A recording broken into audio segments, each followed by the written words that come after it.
everyone, how you doing? Thanks for joining. How is everybody today? Thank you. Hope everybody's doing all right. Okay, so today I want to go on with what we've been doing. First, I want to talk about a few things. It is Phil's birthday today. He is celebrating. What did you say? It was your 30th birthday, 10-year 30th birthday anniversary, something like that. That you said happy birthday to Phil, our awesome moderator. So a few things off the top. Thanks for being here. I posted a few things. We have the tip jar if you want to help out. That's great. And I have a new TrueFire course on pre-order coming out, and it is called Solo Explorer. I am super psyched about it. It's turning out, it's going to be like a blues rock thing. If you look back to one of the earlier lockdowns I did on playing the changes, which is very much like this, where I did that Peter Frampton sort of jam. That's what this course is about. We're going to be talking about playing over common chord progressions, like rock things that we kind of normally come across, and how we can dig deeper into them. So what I'm going to talk about today is really very similar, thinking about the chord shapes and the chord names and the chord notes as we see them, just as we play them. So last week, if you checked out, we did Thrill Is Gone jam, and I'll run over that in 1 second. So also, just want to get this off the top because Billy tells me I should. Go check out my website, Jeff-McErlain.com. And if you want to order my TrueFire courses, which is how I make my living, so I'm just passing that along. If you want to go there, we have 25% off, LIVE25, and the new course is on pre-order. And you can do that through my website. If you do that there, that's great. Okay, so that's out of the way. Happy everybody is here, and let's get rolling. All right, so last week, I talked about outlining the chord changes in a minor blues. And a lot of people ask, well, how do you do that? And the first thing I'm going to think about was the pentatonic scale, right? We talked about B minor pentatonic. But today I'm choosing a nice, slow blues in the key of A.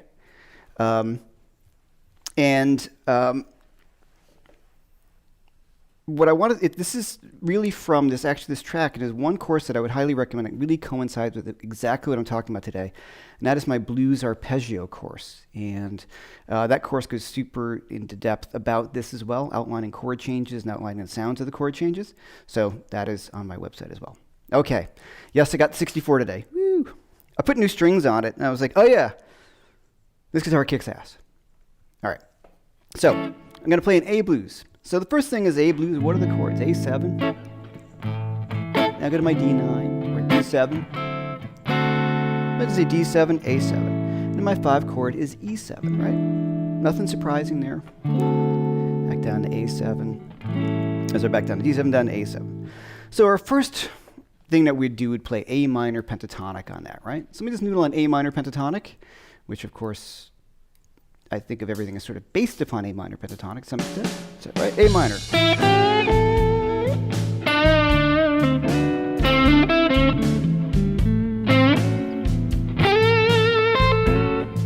All those Albuquerque.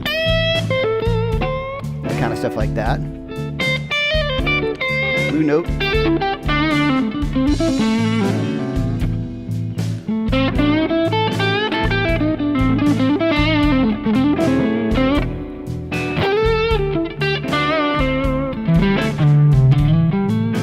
So straight ahead, A minor blues and A minor pentatonic there. Now the first thing we could think about is outlining some of the chord changes. So A7 is spelled A, C sharp, E, and G. So if you even look at our chord right here, we have an A7 chord. So I talked about it last week, and I'll talk about it now too, is just look for the chord. Play the notes in the chord. So here's A7 like this.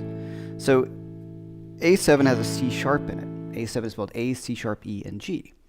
A minor pentatonic is spelled A, C, D, E, and G. So we're missing a C sharp, which is a really important note because it is the third of our A7 chord. So we have just this A7 right here. But in the scale, we have a C. It's a terrible note on the 1 chord, unless we tweak it. We'll get to that in a second. So the first thing, I have this chord. Not a great note. I want to kind of get off of that note. Well, the first thing I can do is add in the C sharp from the chord. So what I end up having is an A minor pentatonic scale, and I can add in the C sharp. And the cool way to do that is I'm going to go from a half step below. I'm going to play C, C sharp. So the sound is going to be this. All right, you've heard that a million times. Let's just hear that sound on that one chord.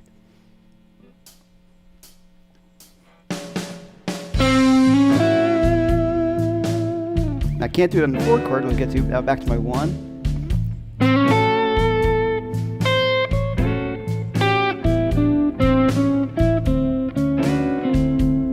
Change it there.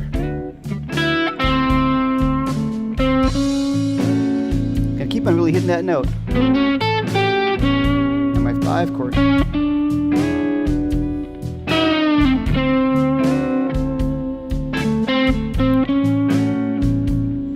I just outlined a chord of the blues using 3 notes. Check it out. C sharp. C. C sharp.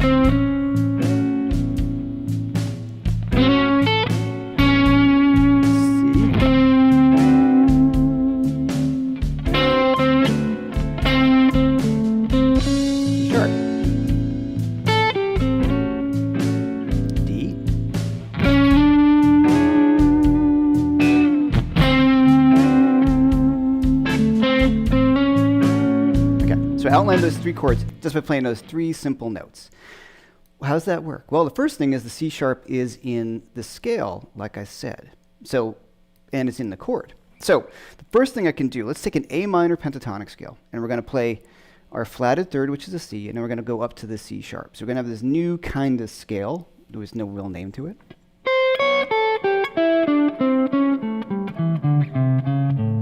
I'm just going to take A minor pentatonic. And I'm going to add in a C sharp, and I'm going to go C, C sharp.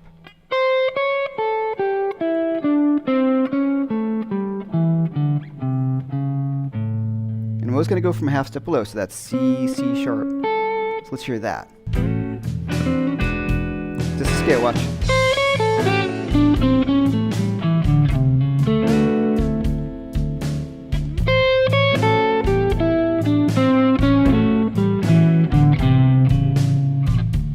See how that scale, now that I've added in the C sharp to my pentatonic scale, I actually now contain the A7 scale, the A7 chord.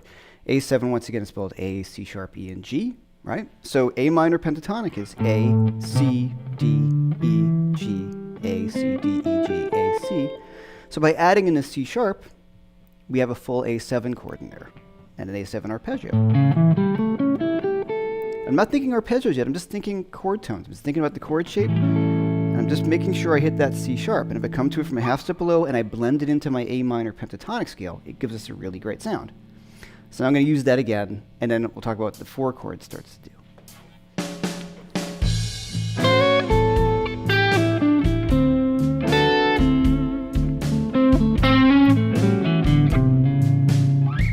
A minor pentatonic straight down with the natural third. 4 chord.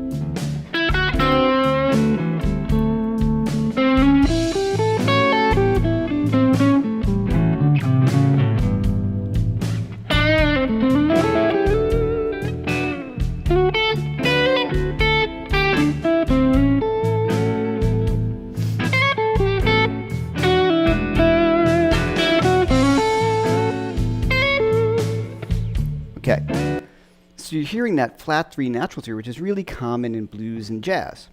So I'd recommend a really fun way to get this together is to just take the A minor pentatonic scale and add in your natural third, like I said. If you have a looper, just kind of loop,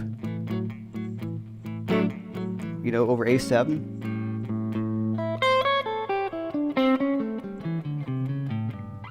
And suddenly it's pretty hip because you have a certain degree of chromaticism that you've added into the scale, right? So just by doing that, you have a really nice sound. So what I would say to isolate is the C to the C sharp first. Where else is it? Yep. Right, find it all over the fingerboard. And then you can start to throw it into your playing. So once again, I'm going to keep on playing that same lick.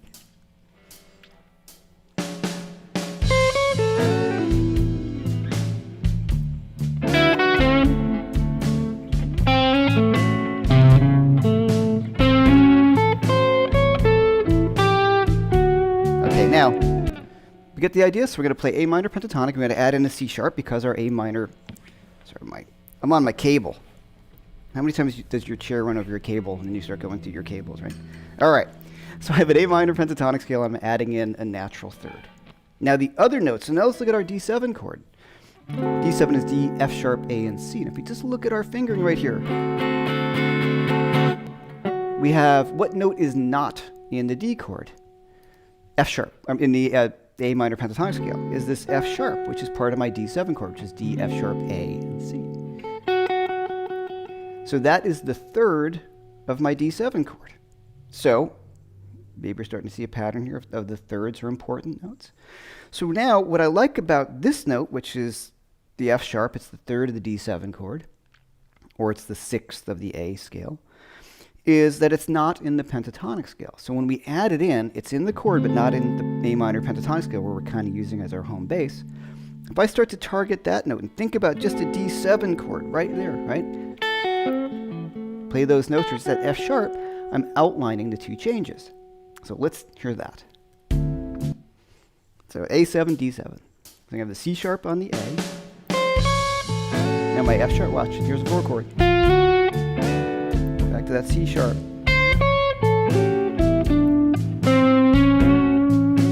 Here comes that F sharp.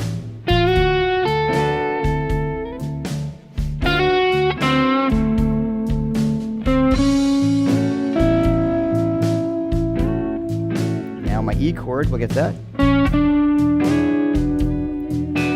F sharp.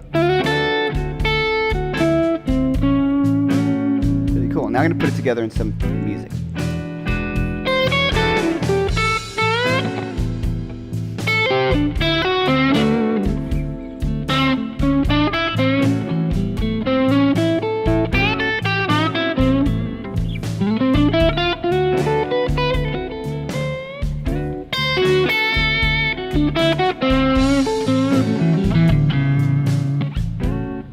Now my E7 chord. I'll ignore it right now.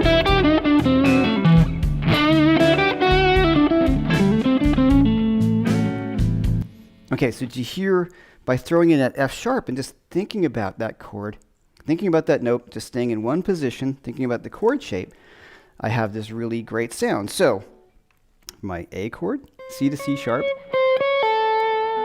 And now for my 4 chord, I go to A minor pentatonic, but I'm going to replace that G or hit the F sharp. Now something really cool happens here. If you look at an A7 chord, A7 is A, C sharp, E, and G. I have this interval right here. I have this a G to C sharp. Now G is the flat 7 of my A chord. If this starts freaking you out, just look at the chord. Look, it's right in the chord. It's right there. See? Saying hi. Saying hi to you. It's not mad at you. Just saying hi. G, C sharp. Then you move down a half step. Wow. So this C sharp moves down to the C. This G moves down to the F sharp. So that's part of your D7 chord. It's called a tritone. We'll get into that. But the idea is, if you just look at the chord shape, you see these motions. So I'm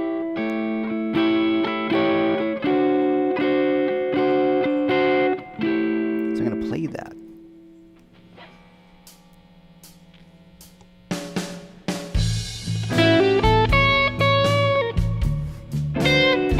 I like that note.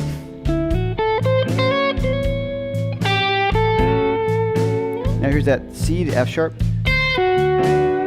A.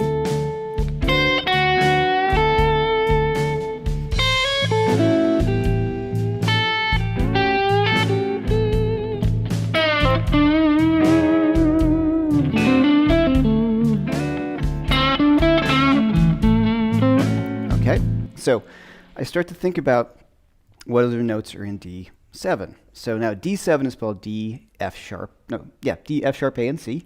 Sorry, one of those days. All right, so D, F sharp, A, and C. So the other note now is going to be the C.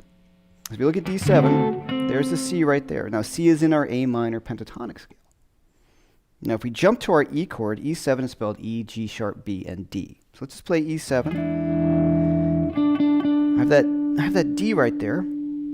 I have my C right there for my D7 chord, and my C sharp for my A chord. So what I said a little earlier, by just targeting those 3 notes, I'm actually changing each of the chords. So I'm going to think about that. And I'm going to add stuff around it in a minute, but I'm going to just target those notes.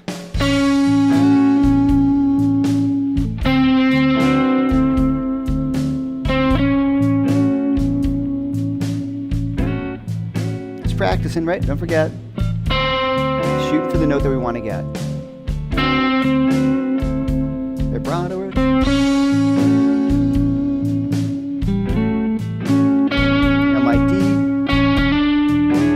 Changes. Back to my 1. Now I'm going to add those ideas just into A minor pentatonic.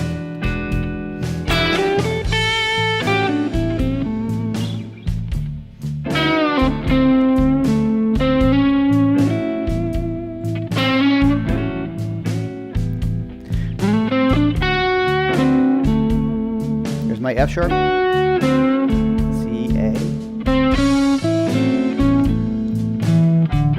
That C sharp down there. Now that D into E.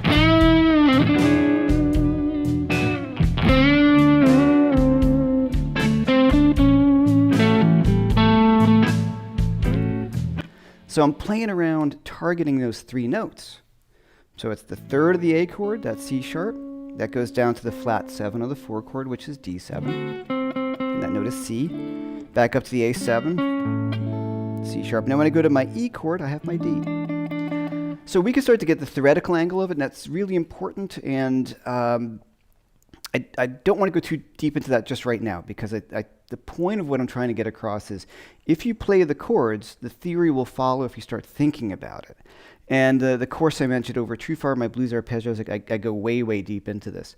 But right now, I just want you to see that if you see the chord shape inside what you're playing, you can cover the chord changes of a blues. You start making the chord changes as opposed to just playing a pentatonic scale over everything. Okay? So one of my favorite licks, I think I got it from, well, I can think it's Peter Green. I got it from Peter Green, but then I found out like Angus Young played it and everybody plays it. He got it from B.B. King. It's B.B. King lick. I love this lick. Here. So just once again, real slow, I'm just going to play. It's a D7 chord. I'm just playing a D7 chord. I'm playing A, F sharp, C, I'm going to tweak that C a bit, to my A. So I'm just playing a D7 chord. So let's hear how that sounds over the whole thing. Sounds great overall of it, actually.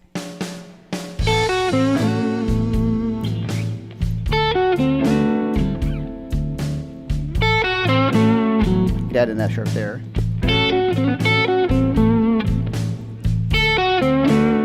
Great there, right?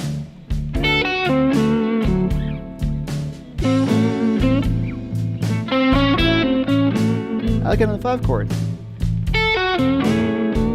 Great on the 4. It is a 4 chord, then my A.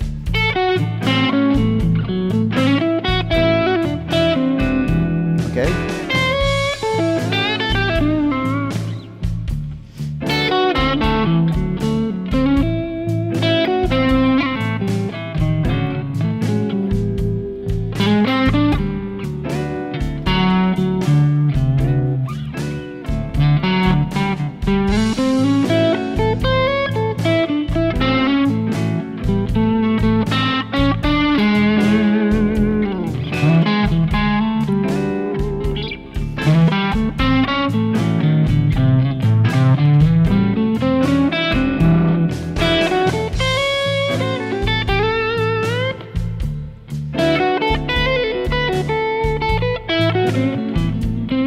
All the same ideas. There's that D7 shape.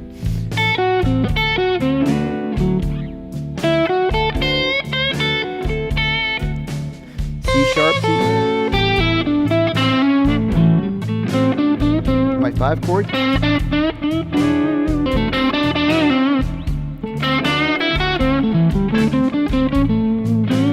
Okay, now, how about that E chord? And I'll answer questions if there's any. I'm throwing a lot at you. Then when you go to the E chord, E7, if you look at it just right here, it's spelled E, G sharp, B, and D. So E7 has a G sharp in it. So what I'm going to do is now add in my G sharp on the 5 chord, which is E7, because it's in the chord. G sharp sounds terrible on A. It's a natural 7, not a good note. And how about D7? Not a great note, but on my E7, sounds great. So let's hear that. Just by thinking the chord shapes. A7.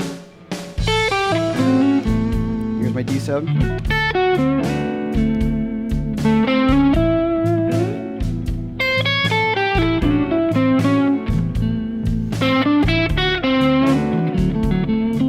D7.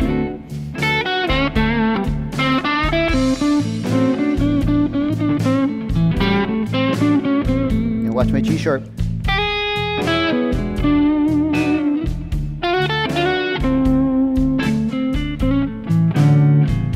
Do that G sharp here.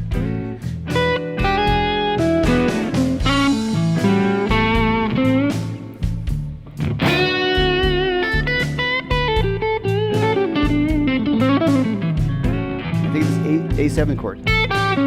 D7.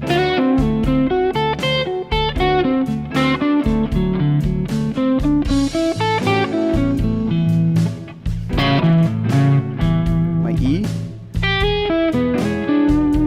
A7, A7. Okay. So if I just, once again, just think about the chord shape, and you want to write the notes out, that's really important. So you start to think about what notes you're on and what part of the chord. And we'll get deeper into things like how tritones move inside the chord and guide tones. And all these names, we're playing guide tones and chord tones. We're really focusing in on the 3 and the 7th of the chord. Flat 7th in this case.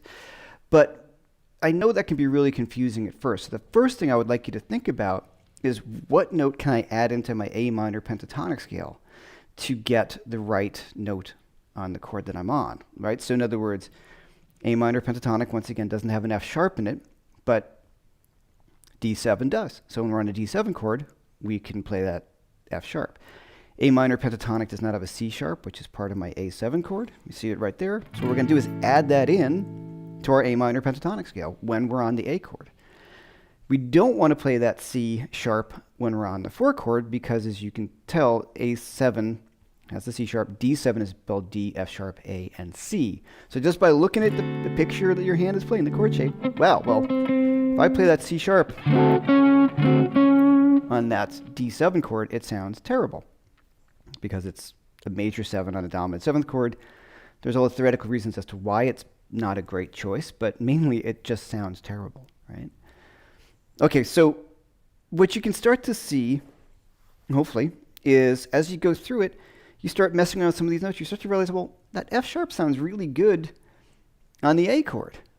Sure it does. Because it could be from A major pentatonic. Okay?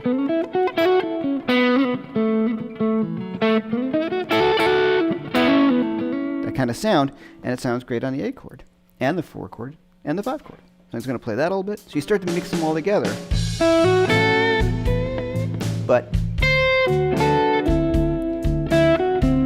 our main goal is to get that C sharp on the 1 chord. Now I'm going to say play A minor pentatonic here.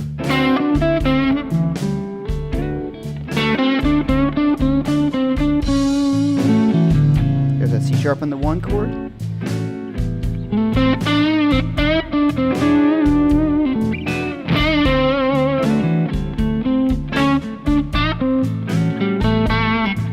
Now my E chord here.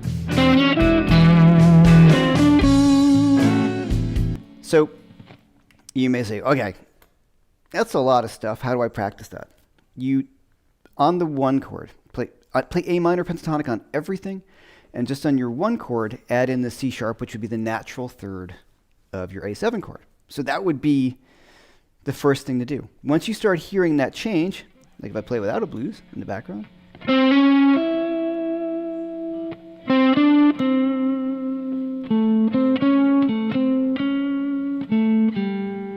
you can hear it. Now I'm going to play the C.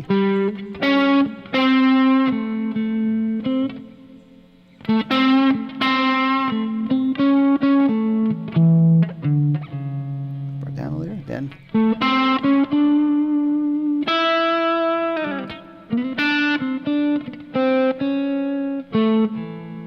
Right? So we start doing that first. Then you start targeting the F sharp on the 4 chord. and the C on the 4 chord.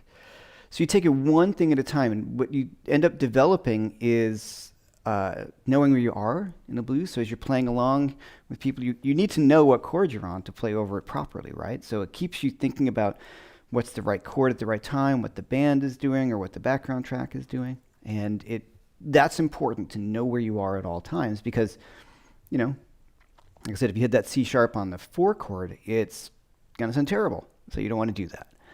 A few other little thoughts, like this is just a jam track, right? I mentioned this last time that when you're soloing over a jam track, just have fun, right? Like, don't try to judge yourself. You're practicing. Right now, all you're doing is targeting 1 or 2 notes that are in the chord, that are in the shapes right there, and you just start to add them into maybe licks that you know. So you don't have to worry about this being your magnum opus solo. This is not going to be my record. It's not a record. It's just you at home sitting in front of a jam track that does the same thing for 5 minutes. It's just for practice. You can never really create something amazing on something like that, just because it just motors along. It's not like a real band that will build, interact with you. So keep that in mind when you're doing this. So of course, then you know it in one position, then you start doing it in all the other positions. And as I said, if you want to go to something that really outlines this, it's my blues arpeggio course. I go really deep into the arpeggios there, but the idea is the same, that you see that you're playing. That's the undergoing theme of many of my courses at TrueFire, and I feel like I can't explain it enough to people because I feel like I always fall back on that too. When in doubt, just play the chord. So I have my chord tone soloing course, I have my playing the changes course, my new solo explorer is the same kind of idea, but using really kind of well-known rock and roll grooves that I know I had missed a lot of. And since that's launching next week, I'll do a little video on that. I'll talk about that next week so we can talk about what the course is about and see how the concept of playing over some of these changes. So hopefully this was clear. Take 1 note of the chord. When you're on that chord, play that note. And then write out on a piece of paper, like I talked about last week, if you watched, write out the notes of the chords and then just target them. Say, okay, when I'm on my E chord, right now, there's my E chord. I'm going to play that G sharp. And I don't do anything else. I'm going to play that G sharp on that E chord. And you start to get these sounds in your head. And since it's a blues, you've heard these things a million times. So you know when it's right and you'll know when it's wrong. So, let that be your guide. Like, that sounded terrible because it probably was not the right way to use it, Okay, so let me see if we got some questions. So thank you everybody for joining me here. Where's my pop-up window? It's live. Oh, there it is. Nope, that's not it. You know how many windows I have open here right now? All right, hold on. I'm finding it. Totally pro, totally professional here. Okay. Thanks, Phil, for doing the questions. Keith, 5 Watt World, thanks so much for being here. Appreciate it as always. Please check out Keith's channel, 5 Watt World, which you probably all well know by now. Keith's been really helpful to me lately. I really appreciate it. And thank you everybody for joining me on Saturday with my good friend Corey. And also this Saturday morning is Robin Ford, 11 a.m. Eastern Standard Time. Robin will be joining me for a conversation. Okay. Yep, it's a 64 Strat. Yes, okay. Sorry, guys, I was reading through it. What kind of strings do I use? Okay, Diodario 10 set. That's just always what I've used. Diodario 10 XLs. I've tried all the other ones. They're cool. I don't have really like gunky hands. I'm fortunate that way, so strings last me a fair amount of time. And then when you change them, you're like, oh, I should do that more often. Will Rowe, course ordered. Thank you so very much. I really appreciate it. Okay. Do you like to use the B flat melodic minor leading to the 4 chord? Yeah, we'll get to that. That's a whole can of worms. Sure, we can talk about altered and diminished and all that. Don't want to do that today because I'm trying to keep it super focused. Thank you, Will DeVoe. I really appreciate that question. That's pretty deep. And right now I've found, when I'm not saying you, because I've never heard you play. A lot of guys want to learn the diminished stuff and melodic minor and the altered dominant, all those things that come with that, which is really cool. And I found, and I know when Robin and I've done many workshops together, we find the same thing. People want to know about the diminished stuff, and we ask them just to kind of play the chord changes on a blues, and they find that to be really difficult to do. So there's the first thing first. I'm not saying you specifically. I'm just talking about people like, oh, let's talk about altered dominant. And I'm like, well, play me an A7 arpeggio, and then they're like, oh, right. So that's the most important thing first. All right. Questions. All right. What would be a good course? What would be a good course for a beginner player? I know bar chords and play cowboy chords. You just can't solo. Ooh, well, that's a tough one. A lot of my courses I have beginning blues rock soloing. That's kind of cool. We start talking about pentatonic scales and the exercises and running through it. I think that would be a nice one for you. TrueFire has these learning paths that you could check out that are really cool too, and I would direct you. There's like a nice mixture of a bunch of the teachers did stuff with them and how to build from there. But I would say of my courses, I do like the beginning blues rock soloing, and any of the fake books or the 30 authentic blues grooves, like learning more tunes is going to be really important. That's always a great thing to do. Some of the soloing stuff could be a little, if you're just getting into it, could be a little daunting. I think there are some really great beginning blues soloing courses at TrueFire. I'm not familiar with, I don't know who put them out. I'm sorry. There's a lot of stuff there, but I know there's good stuff there. Okay. Okay, what do you think about, this is S.E. Nesbitt, thank you very much for the question. What do you think about either playing or avoiding the fourth string on the one chord? Okay, yeah. So what he was asking with the question, so A7 and the fourth is a D. Well, you tell me. Right, that's not my favorite note. It wants to go somewhere. It keeps motion. So I want to either pull that up to a chord tone, D to E, right? Hopefully in tune. Or down to the natural third, right? So you're going to find those notes as you go through and you practice this. You've probably already done it. You play a note and you jump off that note really quickly. Chances are, as my mother would say, dollars to donuts, you're not hitting a chord tone. And if it sounds really good, it's going to be a chord tone. And when we start thinking about these chord tones, sometimes we avoid playing the roots all the time. If we're playing A minor pentatonic, you end up playing a lot of A's. So if I'll talk about that in 1 second too. Okay. Can you briefly explain the difference between diminished and dominant diminished and how you would use them over the 5 chord? No, not today. Thanks, Richard. I know we'll talk about that. The only reason why is those are awesome questions, and I love that you want to know all this stuff. That's like a whole hour on how these things work. Diminished scales. I have a whole course on diminished at TrueFire, but I will do an episode on the diminished scale for sure. But it would be really a super deep thing to go into right now. I'm just trying to. I think that would. I know. I'm trying to keep it concise. Okay. Can you recommend? Can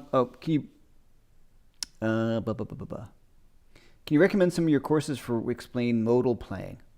Yeah, it's interesting. I don't think modally that much, but the new course, that Solo Explorer that's coming out, can be seen as modal, and we're just digging deeper into hitting the right notes at the right time. The reason why I say I don't think modally, I can think modally in an intellectual sense, like I know what mode I'm in, but the reason I think chord tones all the time, man, all the time. That's what I'm thinking about is chord tones and melody. I know it sounds corny. I think melody, but I think chord tones. So, for instance, if we're playing an A blues, which we're doing right now, technically we have three dominant seventh chords: A7, D7, and E7. So what we really technically have is 3 different modes: A Mixolydian, D Mixolydian, and E Mixolydian. I used to try to think that way, and my head would explode. It's just way too much to think about changing 3 modes in my mind.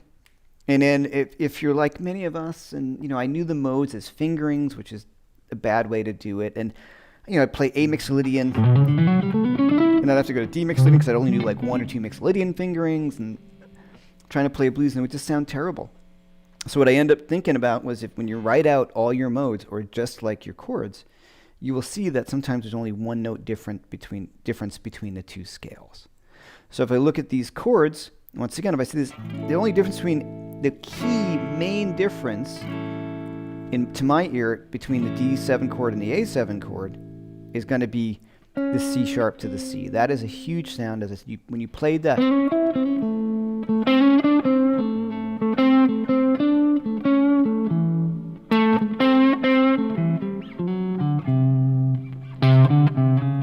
right, I'm making the changes. So just by hitting that 1 note, I've actually changed modes. So that's why I think about chord tones and arpeggios much more than modes. I know the modes, I know the intellectual stuff behind it, and you definitely need to know that. Jeff Sheets, True Fire, has got a great course called Street Theory, where it talks about all this kind of stuff on the guitar, and I highly recommend that if you want to start digging into it. But for me, I'm always thinking about what note on what chord all the time. And I wish I'd thought about that when I was younger. I just always thought about scales, and I just wondered why everything just sounded kind of lame, honestly. All right. Oh, I do want to say thanks to everyone. I don't know where we're at. I'm just going to take a quick look online because it's fun. Phil is asking, what is Venmo? Venmo is it's kind of like a PayPal kind of thing. As of today, I am 26 shy of 6,000 followers, subscribers, guys. Thank you so much. I appreciate that. Pretty cool in a very short period of time. Okay.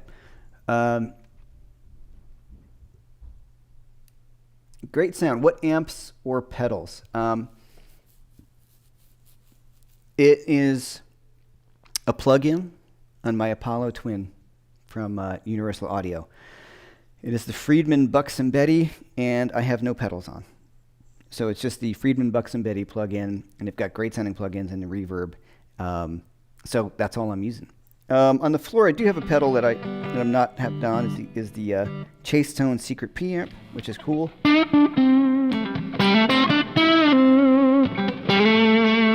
Which just adds a little bit more love, it's a sound better pedal.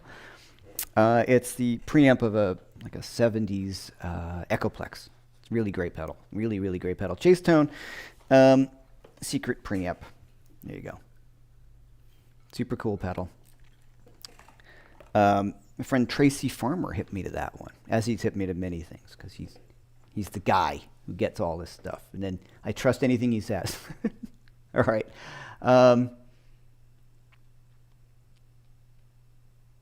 Here we go.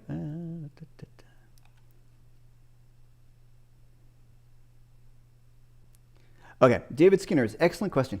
What guidance do you have for trying to make music with the chord tones?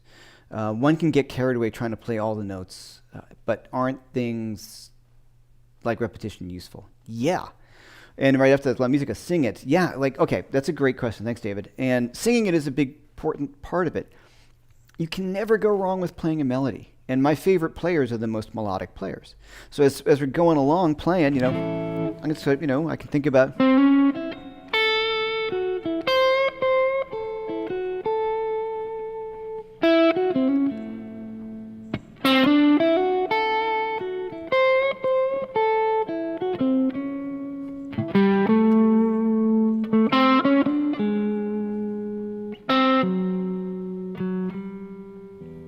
It's almost like a jazz head, like a jazz melody, something simple like that. You can create just create a melody. I know it sounds, just create a melody. The idea, you can create something you're practicing with intent. I'm going to work on getting that C sharp in. I'm going to blend it in on the 1 chord, and I'm going to hit my C on the 4 chord. So getting the chord changes between the 2. You can actually build in things. I'm only going to play on 3 strings. I like these sort of things. I'm only going to play on 3 strings. That's it. I'm going to cover all the chord changes and only play in the D, G, and B string. So let me show you what I mean. Actually, I'm just going to use the G and the D.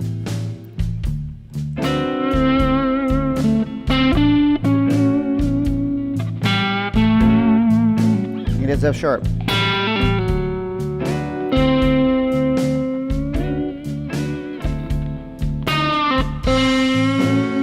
Bent to my third.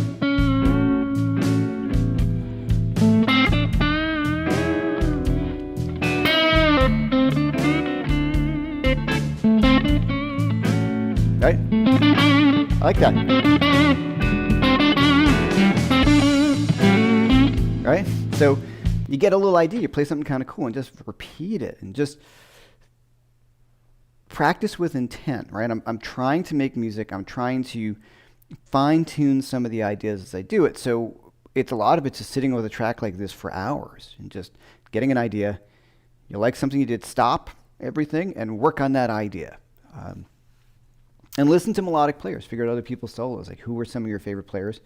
B.B. King, someone like that. And just learn some of his stuff, because that is a great way to play melodically. Put down your pick. Like, build in things that you don't want to get in your way. Play in a different part of the neck that you may not be as familiar with. So that'll probably slow you down. So, and I'm always trying to think about what's melodic. Like, is there some sort of line, and where does this want to go? So I'm trying to think as I play. Okay, great question, David. Thank you. You have some great guitars. What others do you want to get? I want them all, man. Not really. I like, yes, I've got some really nice guitars, and it's over time I've accumulated them, and I'm very happy. And as a professional musician, you need to have some nice guitars. It's my job, right? People, yeah, you got some nice gear. It's what I do for a living. Yeah, that's what I do. And the more you know, the more in trouble you can get to. When you hear the difference, the first thing I would recommend is a really great amp, even before like a spectacular guitar. Like, you can get a really nice guitar, but if you don't have a really great amp, you're not going to hear the difference between a great guitar and a really good guitar. The amp is a big thing. That's a big part to me. Do I want anything else? I have one more coming from Michael Tuttle, and it's more of a kind of a shreddy guitar, 2 humbuckers, ladder fingerboard, something like I would play when I was a lot younger. And I don't have that in my collection, and I really like that. So that's one thing that I don't have that putting in. But for me, it's like one of everything. A Les Paul, a Tele, and a Strat. Kind of feel like that's sort of what I've got. Les Paul, and Tele, and Strat. I might have 2 of something, but compared to a lot of my friends, I don't have that many guitars. You notice when Corey was on, he had a lot more guitars hanging on the wall than I do. I recently also pared it down because I had anxiety about, well, should I bring that guitar to a gig or that guitar to a gig? And I miss, when I was younger, having like my guitar. Like there's few guitars like, okay, I need a Strat in this gig. That's my Strat. I need a Tele, because as a professional, I need a Tele. I need a Strat. I need a humbucker guitar like a Les Paul, because you need those. And also, when you go to sessions, which I don't really do anymore, and not many people do unless you live in Nashville, because there's not much in New York going on, you really need that stuff. Like, you need a hump, you want a Les Paul. And people often see things, they hear with their eyes. So if you walked in with a guitar that was not a Les Paul, but sounded very much like a Les Paul, a lot of times producers are like, oh, I thought you had a Les Paul. And so they want to see that. They want to see this. And people are like that. So it's very important. Okay. All right, so James Spezzano. Over the 1 chord, combine the minor pentatonic with the A7, right? And then the arpeggio, the 4 and the 5 chord with A minor over those chords. Yes, so one way you could do it, if you want to simplify it, as I think I kind of alluded to, and thanks for saying that again, is I can play A minor pentatonic with the added natural third with the C sharp on the 1 chord, just for the beginning, and then play just A minor pentatonic over the 4 and the 5. So you've simplified the approach of how you're trying to do it. Just going back to the stuff you might be comfortable. So by the bite-sized thing, I'm just going to add in that C sharp, which is right there in the chord, on the 1 chord. That's a great way to get into it. And that flat third, natural third thing is always really cool. All right. Yeah, you like this. Okay, so you jumped ahead. Sorry. The sound of the 6. So the 6 is the F sharp, right? And that sounds really great on the 1 chord. That's something we're going to get into further down the line, I'm thinking about all these ideas, and I got Keith from Five Watt World and Rick Beato talking about where to go and what to do and all these things. It's super helpful about some series on some of my favorite players. I might do that too. So someone like B.B. King or Peter Green end up using the sixth in the scale a lot as opposed to the flat seven. Matt Schofield does that a lot. Robin Ford does that a lot. It's a bit of a softer blues sound, a little bit more like B.B. King. And that's a great thing. So that F sharp on the one chord, wait for it, no seven.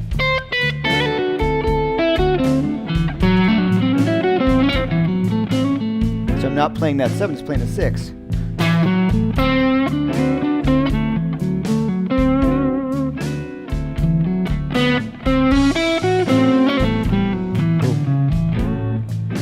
Is that in that C sharp?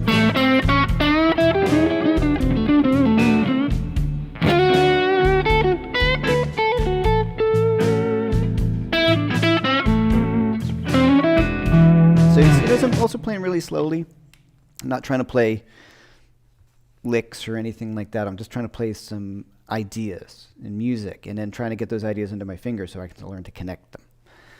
All right. All right.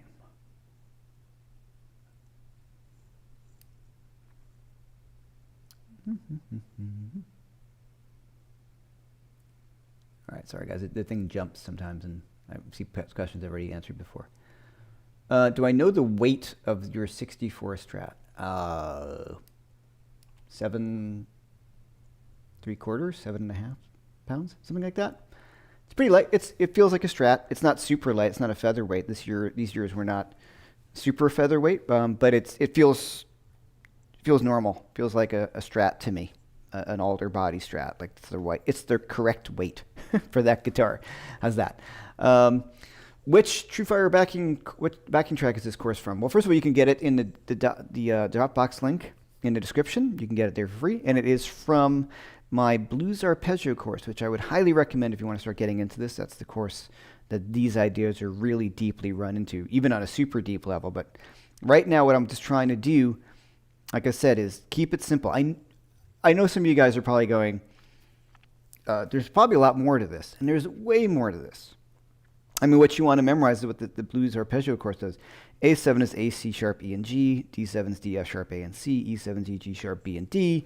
You want to practice them in position, you know.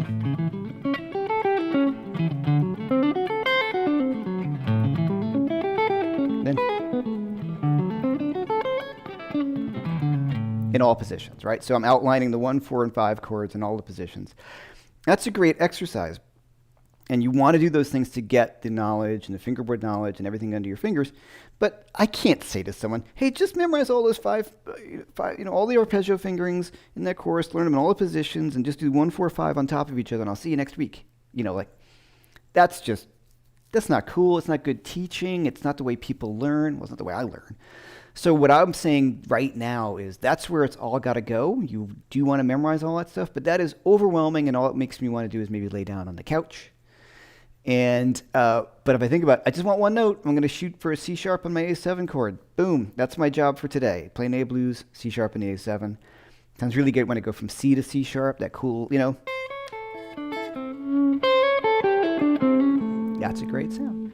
Now when I go to my 4 chord, I just want to target the F sharp. Slide into the F sharp from a half step below. So F to F sharp.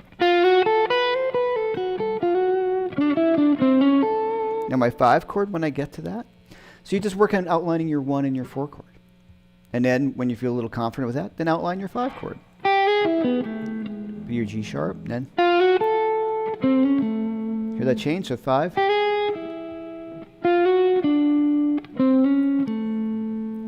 5, 4, 1. Just by hitting G to G sharp. I'm using the flat third. I'm just sliding as an ornamentation half step below the third of the chord. So I'm just going to use G to G sharp. To my root to E.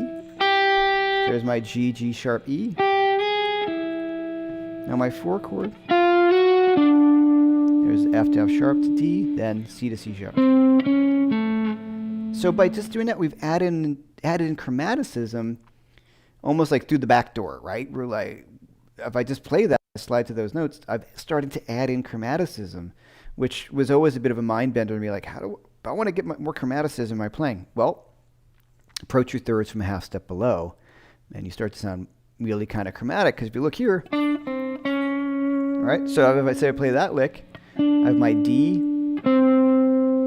C, C sharp. There's chromatic. One chord. How about I add my blue note in there? Flat 5, watch. Oh boy. There's some chromaticism for you. So when people ask, do you think scales? Well, what I'm thinking on a lick like that, I'm thinking A7. I'm not thinking, I'm going to play some chromatic notes. I'm just thinking about those are my chord tones, and I'm approaching those notes from above or below. So once again, that lick, just A minor blues, with an added C sharp. Chromaticism. So it's not that crazy, right? If you think about what the notes are that are on the chord, and you add that in, just adding in that natural third and your flat third, you've added in chromaticism. All right, we'll go deeper, of course, on all of this. Okay. Where do you start to learn chord tone soloing? From my True Fire course, chord tone soloing. That's one spot. Guys, look at the chord. Any song, if you're playing like C to F, right? Like, and this isn't the chord tone soloing.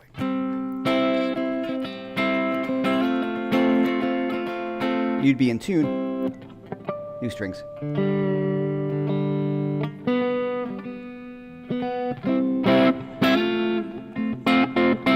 So I can think about notes in my C chord. There's my notes in my F chord. So as you're going through your chords, just play the chord. Look at the notes in the chord and just play them. And that's the simplest way to get into this, because like I said, it was, all right, I'm just going to be, playing over chord changes scared the crap out of me for years. I just thought it was, I could play, but it always terrified me. Like jazz tunes, when I came across difficult chord changes, or not even that difficult, I would get a little panicked. I would just think, oh my God, what scale is this? So, and I think it was Keith, but the joke of the music school avoid note. At Berkeley, they would say it takes this scale and takes this mode, and don't play that note and don't play this note. And it was almost information overload, and I couldn't make any sense of it, and I think I just sounded terrible when I was playing. And then when I realized, I think it was a really good friend of mine, Chris Amelar, who I'm going to have on the show, great guitar player, been a friend of mine since like 8th grade, spectacular musician. And he's like, well, why are you thinking about the scale so much? Why don't you just play the notes in the chord? I mean, if you know the notes in the chord, you know your arpeggios, right? And I'm like, yeah, because I had them at school and I had to do that. And he's like, well, just play those notes. And what? You mean I don't have to think about the scale? I don't have to think about all this other stuff? So it made my playing simpler. It gave me so much more confidence to just say, well, I know these chords, so let me work through the chord progression. As I said last week and I'm saying this week, I'm going to do it in one position. Map out the chords. Think about A minor pentatonic right now as your parent scale. We know we can do plenty more, but we don't want to do plenty more because that's going to mess you up. You're going to be thinking about too much stuff, and then you're going to get bummed out. So I'm going to play A minor pentatonic scale. I'm going to add in my natural third on my 1 chord. Boom. On my 4 chord, I'm going to shoot for that F sharp because that's the third. It sounds cool. And the C because that's the different note between those 2 chords. When I go to my E chord, the really different sounding note would be any notes in the E chord, E, G sharp, B, and D. But that G sharp is the one that's really strong because it's not in the pentatonic scale. You could use C major pentatonic scale over all this.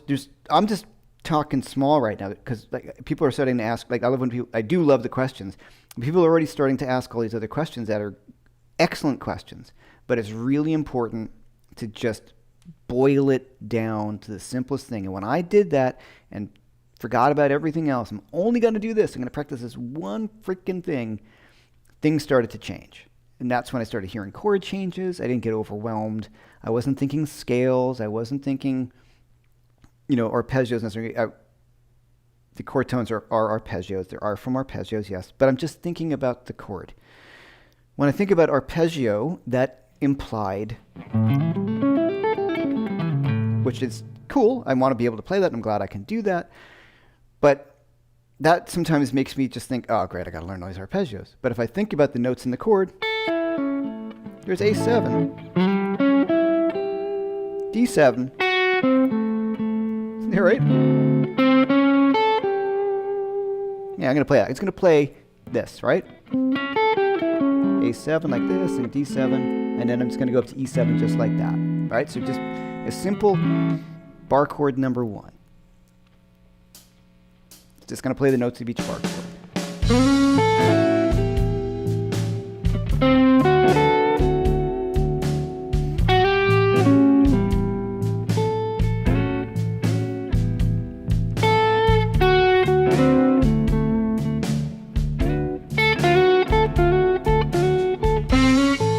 Flat 3, right? Now E7, D7,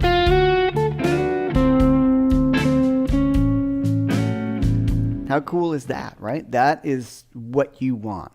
And if it sounds a little corny, as I said before, then you know it's right. And then you can start to use that as a springboard, just playing the chords. All right, I know I'm being repetitive, but I really want to beat that into the ground. All right. Yes, the chase tone G. Smith was talking about how much you really like that. Okay, what's the most important thing you learned playing with Robin Ford? Oh boy. I mean, I it's hard not to gush because I'm such a big fan and such a good friend, but the most important thing that I learned from him. Well, I painfully learned that, he's way better than I ever thought he was, if that was possible. Sitting in a room with him, you're like, oh, yeah, I can't do that, yeah. Or, one thing that I learned from him is rekindling my love of music. And not so much guitar, just music. He's really always about creating something new and creating something in the moment. And being an artist. And I do a lot of teaching, and I love that, but it's not the same as being a performer or being an artist.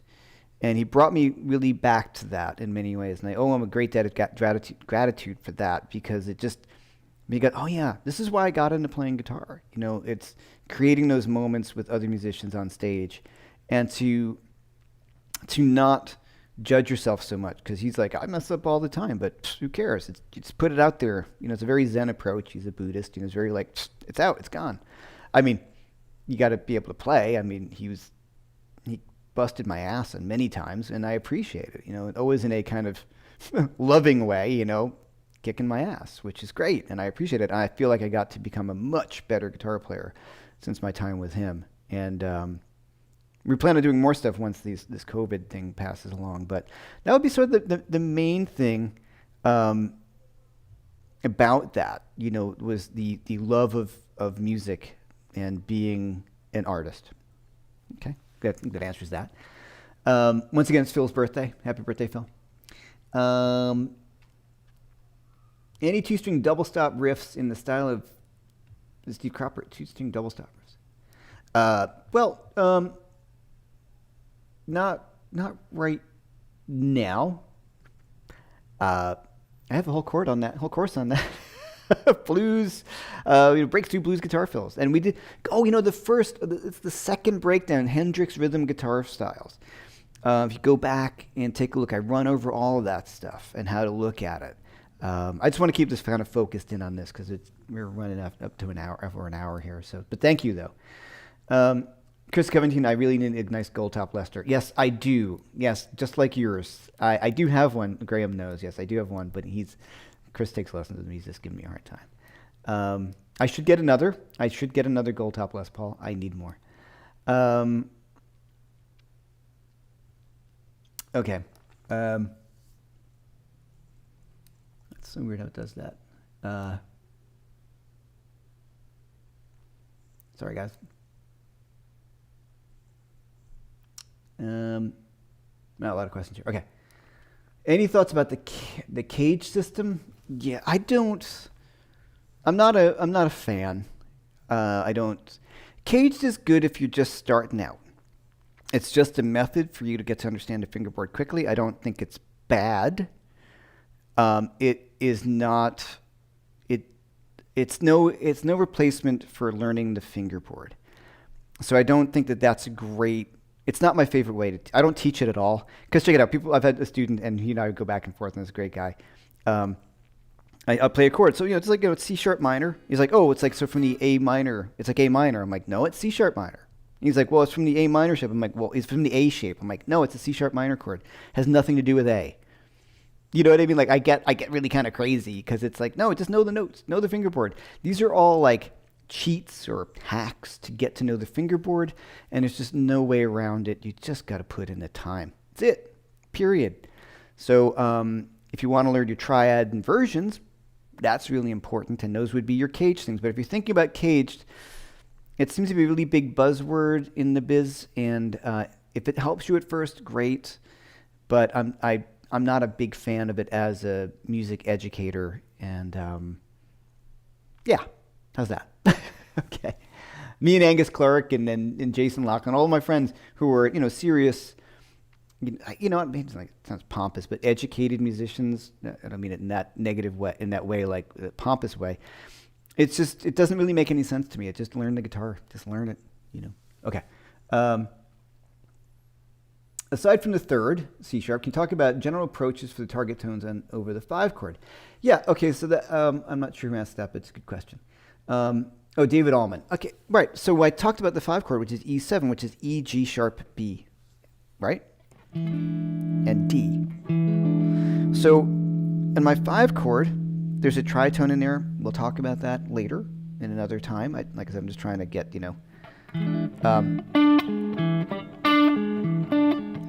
the G sharp is the third of the E7 chord. So certainly hitting the root on the 5 chord. That's a cool thing to do, like Clapton would do every time on a turnaround. Right? Or I can just target the G sharp, which sounds weird. The G sharp by itself, like floating in the ether, like that sounds bizarre. But if I'm going in the changes,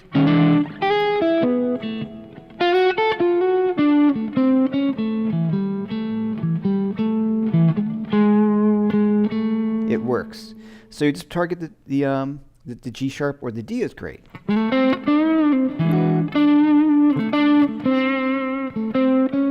What you start really doing is targeting the 3rd and the 7th of each of the chords, and we will get to that. Like I said, I'm trying to make this in the way that it worked best for me and most of my students, just a little bit at a time, getting the sound in your head, and then you start putting names to it. It's like, oh, I know what that sounds like. That's so much cooler, knowing what it sounds like ahead of time than worrying about what the actual note is just yet. I think that's important. Okay. All right. Can I use a triode approach for chord changes? Adding extra notes to the chord I'm playing, like flat 7. Yes. Okay. So, yeah, that's from Jose Manuel Lopez. That's a great question. Yes, so triads, we're still talking about triads here, but we're adding in another note. We're adding in the 7th, which is particularly the sound of a blues. But A7 is spelled A, C sharp, and E, which is an A major triad. So I could be thinking A major triad, and then add in the F sharp, the G, which is a flat 7, for more of a dominant 7th sound. So yes, your triads are going to be really important in this as well. Since you're playing a blues, you're going to want a little more juice or information that the flat 7 gives you. So people are saying there is no Dropbox link. It's so bizarre. All right, I put it in. All right, it'll be there once I'm over. I'll make sure it gets there. There's no Dropbox link. If there isn't, I will get it in there. I don't know what happened. I've had this happen before. Okay.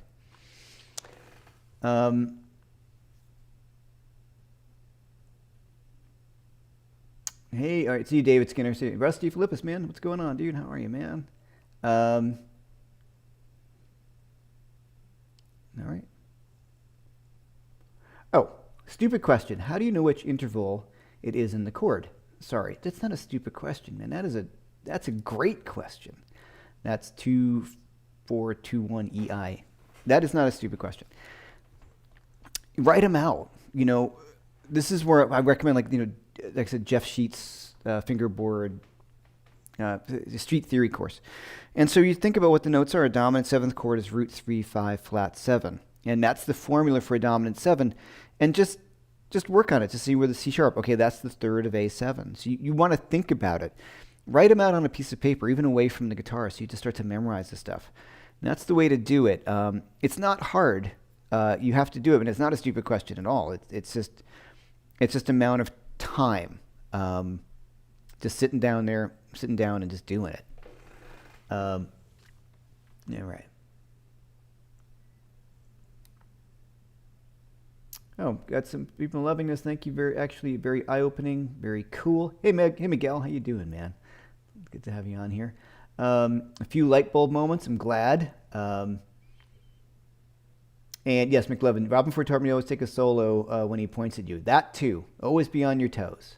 You know, one of the funny moments that he said to me, I'll probably bring it up, was, there was a gig. It was early on. I was nervous, you know. It just wasn't really cutting loose. And he's like, what's up with you? You know, and I'm like, I don't know. And I'm like, I just feel a little, you know, self-conscious. He's like, well, listen, man, you're not here because you're my friend. You know, like, you're here because you play guitar. Like, you know, he's super complimentary, but I like that. You know, you're not here because you're my friend. You're here because you play guitar great. Then he said that, and I was like, okay, all right, turn it all off. I'm here because I'm, you know, it was very nice of him. He said, you deserve to be here. Super cool. Great man. Okay. Robin got me obsessed with rhythm guitar. Yeah, me too. He's great. Can you talk about rhythm guitar, pulse beat? In one of the ones too, and in one of the earlier lockdowns, I talk about rhythm guitar, the 6 chord voicings you must know. I'll go back into more rhythm guitar stuff, but we're just kind of finishing up a little bit. Okay. It's funny. You're right. I wasted years learning the cage system. Well, you know, we'll see what it does. You know, some people. Jason Dock, I don't teach. It's a weird system. Visualizing shapes can help students been getting up and running quicker than just the cliff notes. Yeah, exactly. We've talked about this. It makes us a little kind of crazed. Okay, so before I check out today, and I want to thank everybody for hanging here. There's a lot of people today. Once again, thank you so much, and everybody who's contributed to the tip jar, I appreciate it. I will have merchandise soon. I got a logo. Woo! So we're going to have some merchandise soon because you guys are asking for that, so I'm super psyched about that. And I am going to be live with Robin on Saturday morning at 11 a.m. Eastern Time. TrueFire course is 25% off. This is how I make my living. So if you and if you want private lessons, please contact me through my website, jeffmcearlain.com. I do those individually, and I have a TrueFire channel coming up soon, very soon. I know I keep on saying it, but it's coming up pretty soon. So lots of cool stuff. A Brett Papa course coming up. Lots of cool things coming out that I'm really psyched about. But yeah, if you check out the TrueFire courses at my website, 25% off right now. And once again, thanks to Phil, and happy birthday, Phil. We love you over here. And I had one more thing to say. It was brilliant. Oh, okay, just a few more. So we've got Robin Ford on Saturday. The next following Saturday is Scott Sherrard. Then we have the following Saturday is Andy Wood. And after that is Josh Smith. And got plenty of other people coming up too. Those are the ones that I have confirmed on those dates, and I'm looking forward to it. A bunch of my friends, great guitar players. It's really pretty funny when I think about it. Like, some of my guitar player friends are pretty badass. Keep good company, as a friend of mine had said. I'm very happy to have the people around me. Okay, so TrueFire course Solo Explorer is on pre-order. It launches next week. I'm really psyched about this course because it is how I look at playing over rock tunes, where you just don't want to play the scale. So it's the same kind of idea, but over some really, really cool rock tunes. Like, how can I take a pentatonic scale and change one note to really get inside the chord? If you order that, please go do it through my website. And the link right there, you'll see all my courses. I get a much higher percentage with the fantastic people at TrueFire. So any final questions? Everyone wants to know about the diminished. I will do a chord. I will do a diminished. Absolutely, I will do a diminished lockdown at some point. All right, so we'll see everybody next week. Thanks so much for being here. I think, Phil, I think I got everything covered, right? I think everything's covered. You can't answer me. All right, thanks, everyone. I will see you on Saturday, and we will be here with Robin Ford.